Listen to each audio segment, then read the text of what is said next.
All right, well, so the question was how to create soft edges on a picture so that you might want to crop. So I'm going to bring in a picture. I've went to File, Place, and I'll just bring in this picture of Stone Academy, which is in Zanesville. And it comes in nice and big, but let's say I want to crop that. So before I even crop it, I'm going to make it a different size so I can, while I have it this size here, I'm going to hold the Shift key and the Alt key down. That means it's going to resize based upon the center point. If I only hold the Shift key down, it's going to resize from whatever corner is opposite my cursor. If I hold the Alt key down, it will also resize based upon the center. So let's just say I'm going to pull that in there. And now this is how you can, there's a bunch of different ways to crop, and I'm trying to make it as easy as possible so that since you're only going to be doing this project really for a couple weeks, you'll be able to get through it. But let's say that I want to eliminate some of the trees and some of the sky. So I'm going to take my rectangle marquee tool, and I could have, there's all different kinds of ways of doing this, but let's say that I wanted to just crop this much. This is how much I wanted. Okay, now I've got the marching ants or the selection here, and if it's not exactly what I want, I can go up to Select and transform the selection. So I haven't really done anything yet, and I can resize this however I'd like.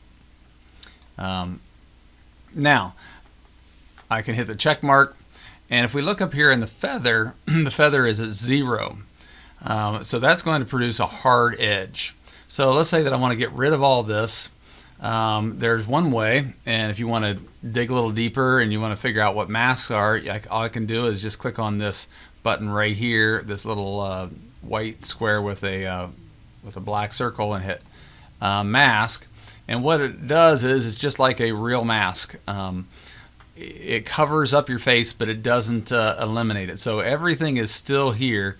If I get rid of this mask, I unlink it and throw just the mask part away, the whole picture is still there. So just like a mask covering up your nose, your eyes, your face doesn't disappear, it just gets covered up.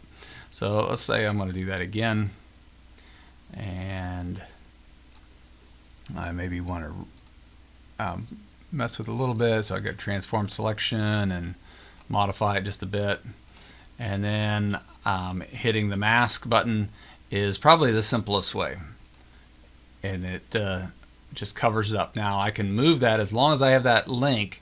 The mask and the picture is going to move itself. I hit Control T, and I can resize the entire thing, including the mask. So that's probably the easiest way of doing it. Now, some of you may not have the ability to do mask depending on what kind of program you use. If you have Photoshop, you can. So I'm going to undo all that and go back to the beginning. So I still made that selection, but now I just want to delete it. Delete everything outside. So right now, if I hit delete, it's going to delete what's inside. And this is just like text. I have to rasterize it if I want to do this.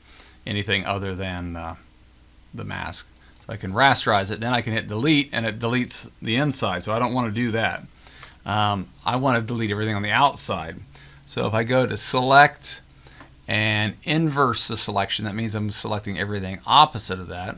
That means everything out here on that layer. So if you have other text and it's on a different layer, you don't have to worry about that. It's just anything that's outside that box on this particular layer. Now I can hit delete, and now I have deleted that permanently.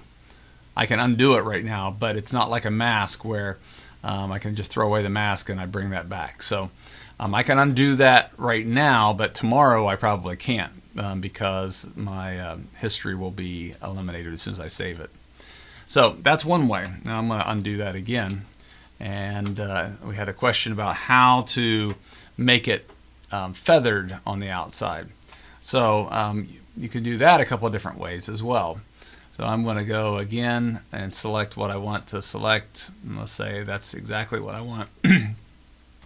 Now if I forget to do this, I would like to do feather right now. But as soon as I draw it, I can't change this feather. So I'm going to hit Control D, and I'm going to say I'm going to try a feather that is maybe 10 pixels. So what feather is it means it's just going to fuzz out the edge 10 pixels on either side of this marquee. So it doesn't appear to do anything. But you can kind of see if you look really closely that the corners are rounded a little bit. The more rounded they are, the more the feather is. So I'm going to hit select and inverse. Now hit delete and hit Control D, and now you can see that the edges are feathered uniformly. Okay. I can do that same thing using a mask. If I make that feather, if I make that feather initially and then I hit mask, it'll also make that feather. Now, don't want to confuse you, but here's another way of doing it. So I can, let's say I forgot. So I got a 1 pixel, or I got 0 pixel feather. I have this shape exactly the way I want it, but I forgot, so I don't want to have to redraw it. So I can go up to select, and I can go to modify, and I can go to feather, and now I can put it in. So this is not a big deal right now. I would probably just make another selection, but if I've got a really complex selection, like I'm trying to cut somebody's hair out and I've spent a lot of time on that selection and I've forgotten to put a little feather on it, this is the way to do it. So that again is select, modify, and then feather, and I can go to 10 now. So there's my feather, and then I'm going to hit mask. And so if I remember that number, then when every other picture that I bring in, I can put that same feather on. So hopefully that wasn't too confusing. Hopefully that was helpful. And I can move this all around. Remember, again, as long as that little chain link is there, then both of them move together. I can also go to Edit, Transform, and Free Transform, or Control T, and I can resize things that way. Okay.